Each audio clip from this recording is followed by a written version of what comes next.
Et bienvenue à tous, chers auditeurs du podcast Cultiver l'harmonie. Ici Adrien, votre consultant relationnel.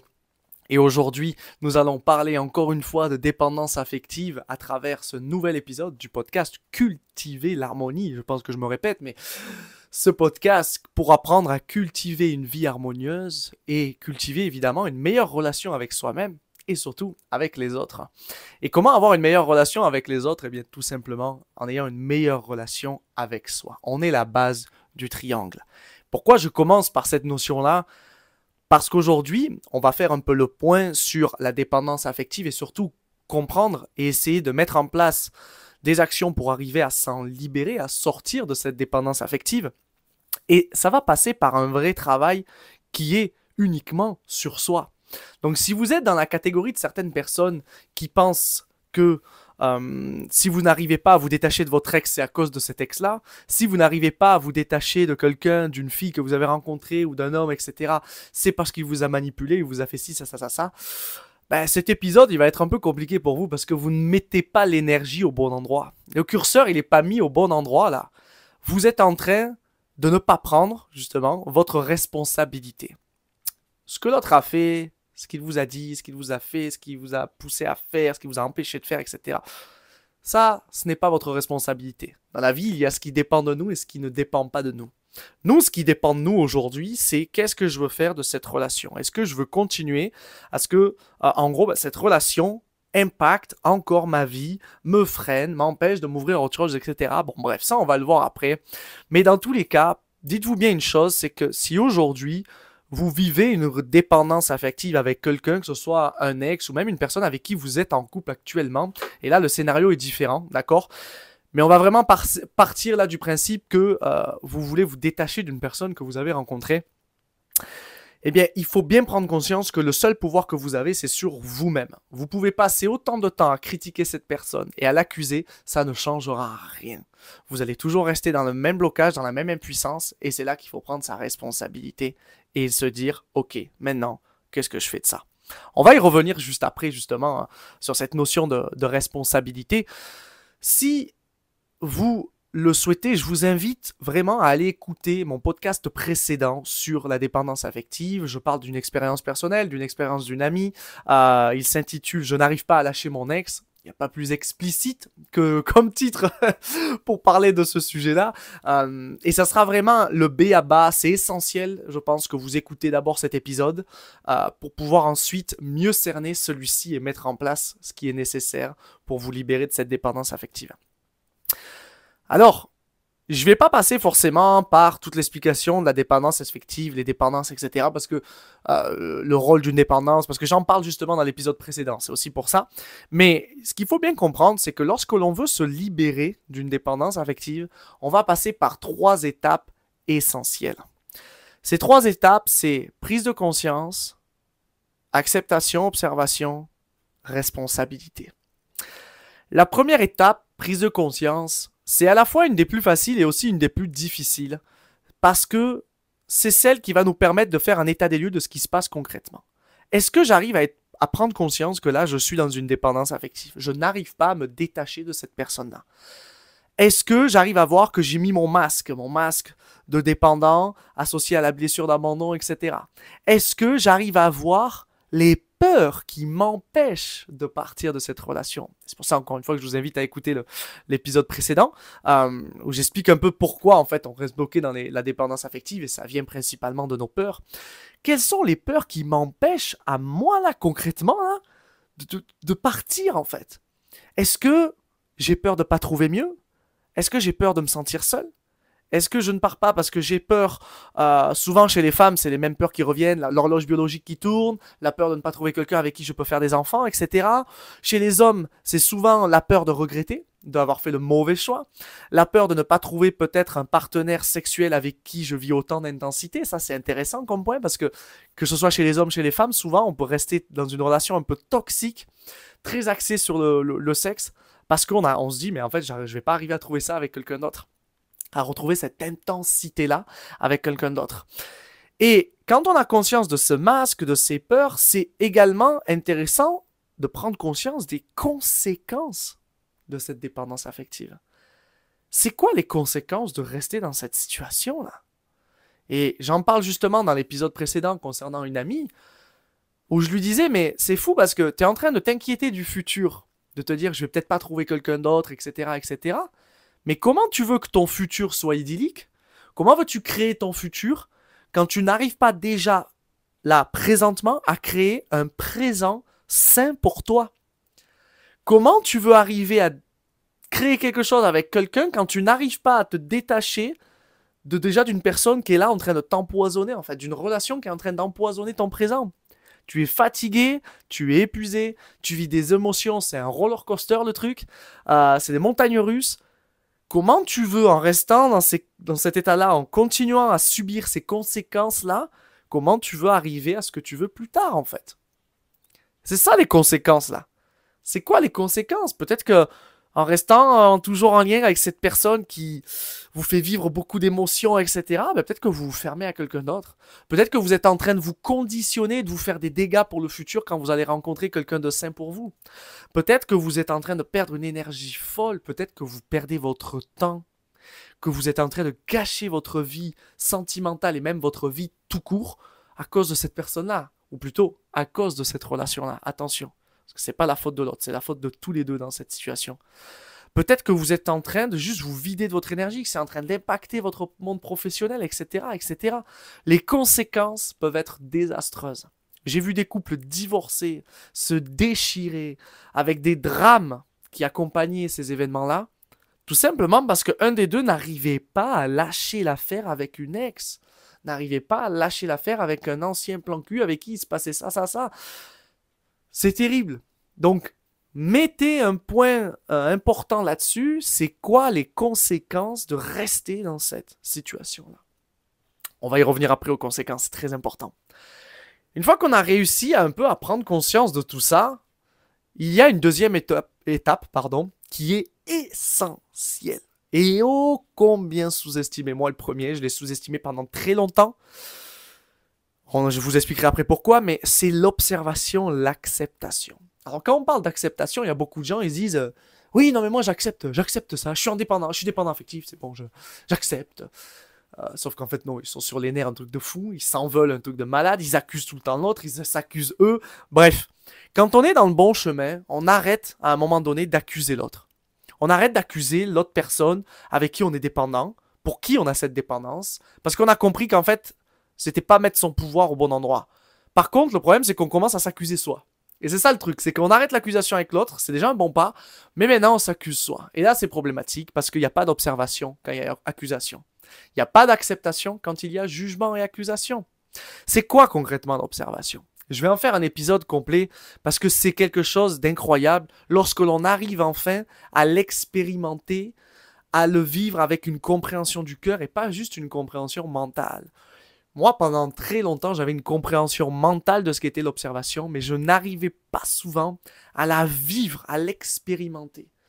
Et quand je suis parti faire cette fameuse retraite Vipassana et que j'ai commencé après à pratiquer tous les jours, depuis maintenant 7 mois à peu près, cette retraite-là, cette technique Vipassana, là, j'ai compris, là, j'ai expérimenté, j'ai pu mettre en action, en place, l'acceptation d'observation. L'observation, c'est quoi?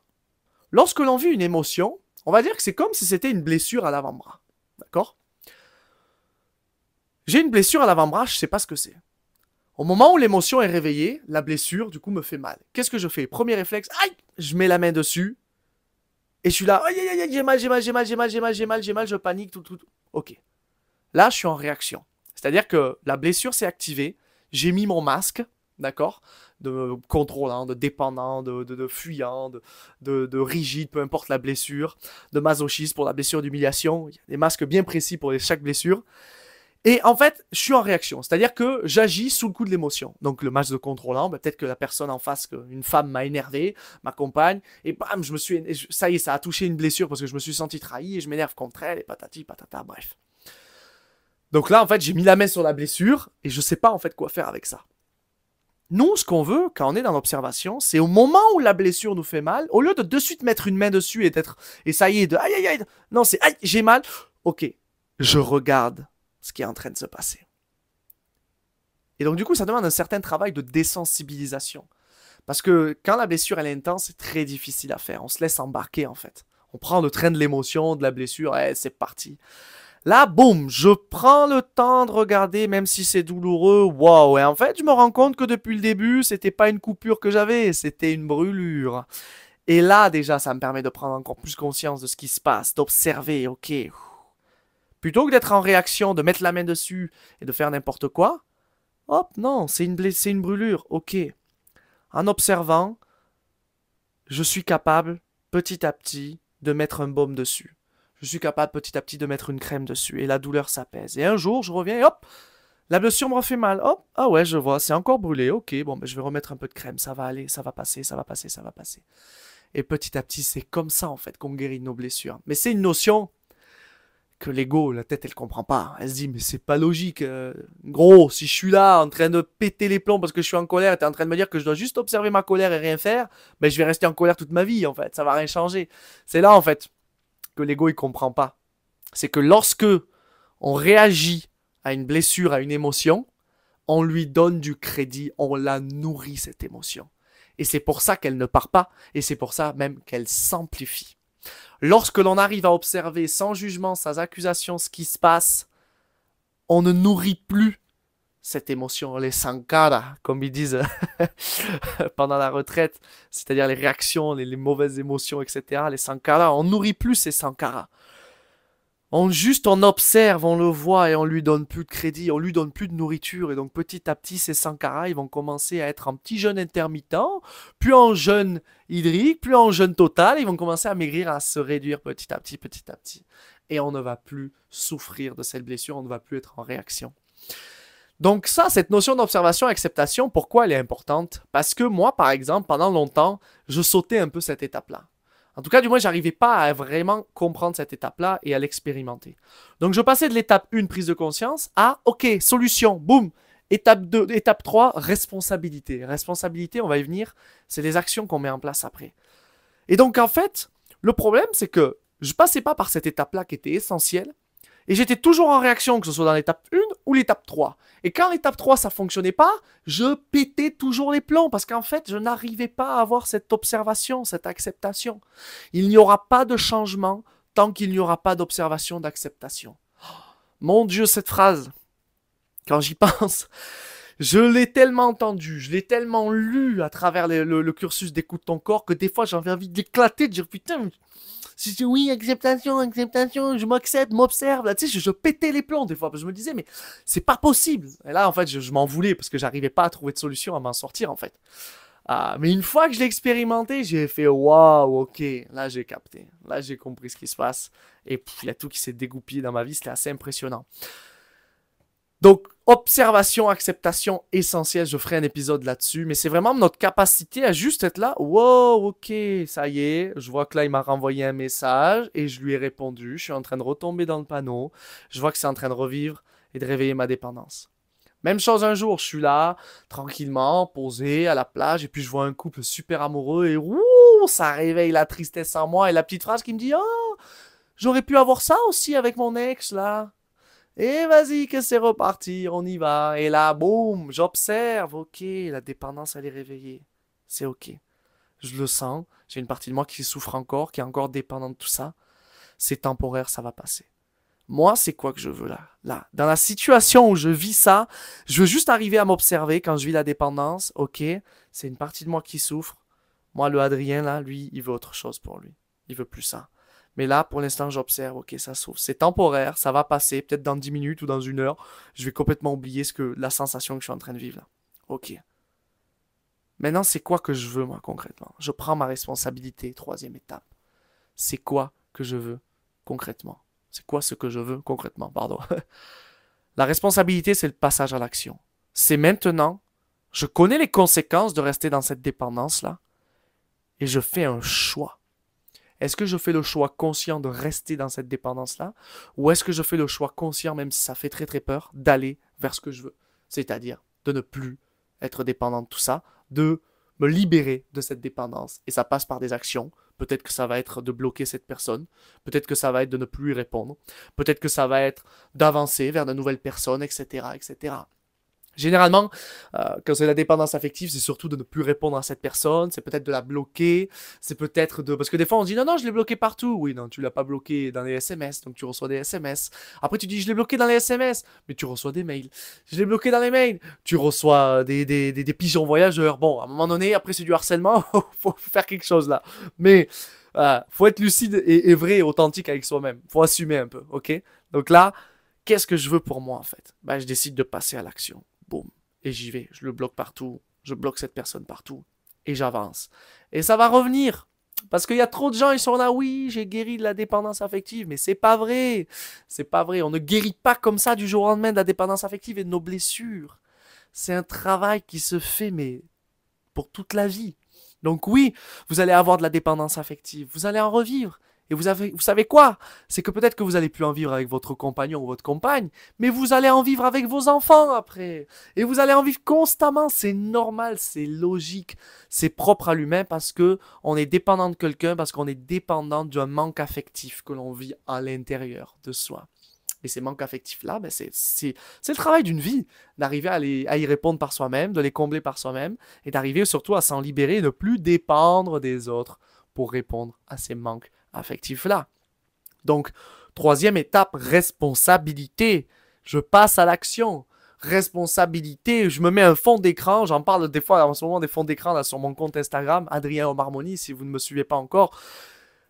Qu'est-ce que je mets en fond d'écran? Je me mets des trucs, qu'est-ce que je choisis? Je ne veux plus être dépendant de cette personne. Mais c'est quoi ne plus être dépendant? C'est être libre. C'est que ne plus faire en sorte que cette personne-là a du pouvoir sur moi. C'est pouvoir agir comme je le souhaite. Agir comme bon me semble. Agir librement. Et ne plus agir en fonction de cette personne. Ne plus cultiver l'harmonie de ma vie en fonction de cette personne. Mais la cultiver, cette harmonie, pour moi et uniquement moi, car je suis la base du triangle et je dois prendre soin de moi pour pouvoir prendre soin des autres et les autres prendront soin de moi. C'est la base, vous êtes la base du triangle et c'est ça le passage à l'action. Mais ce passage à l'action-là, cette responsabilité, elle ne sera là et elle ne sera que pleinement mise en place que et uniquement que si vous arrivez à prendre conscience dans un premier temps, observer dans un premier temps, dans un second temps, pardon, et ensuite passer à l'action. Et vous pouvez des fois basculer, hein. Vous pouvez très bien un jour arriver, penser être à la troisième étape et vous rendre compte qu'en fait vous n'avez pas pris conscience d'un truc très important, donc vous re-observez, vous rebasculez, des fois vous retournez dans l'observation, etc. Mais dans tous les cas, peu importe que vous passez à l'action ou pas, l'étape la plus importante, c'est l'observation, l'acceptation. C'est la plus difficile, mais c'est la plus importante. Parce que c'est celle qui va faire que même si un jour vous revivez une dépendance avec quelqu'un d'autre, si vous avez réussi à la maîtriser, vous n'allez plus souffrir. Vous allez gérer intelligemment cette dépendance-là. Voilà les amis, j'espère que cet épisode vous aura plu, j'espère que ça vous aura aidé sur certains points à vous libérer ou peut-être à prendre conscience de certaines choses que vous vivez à travers une dépendance affective actuellement.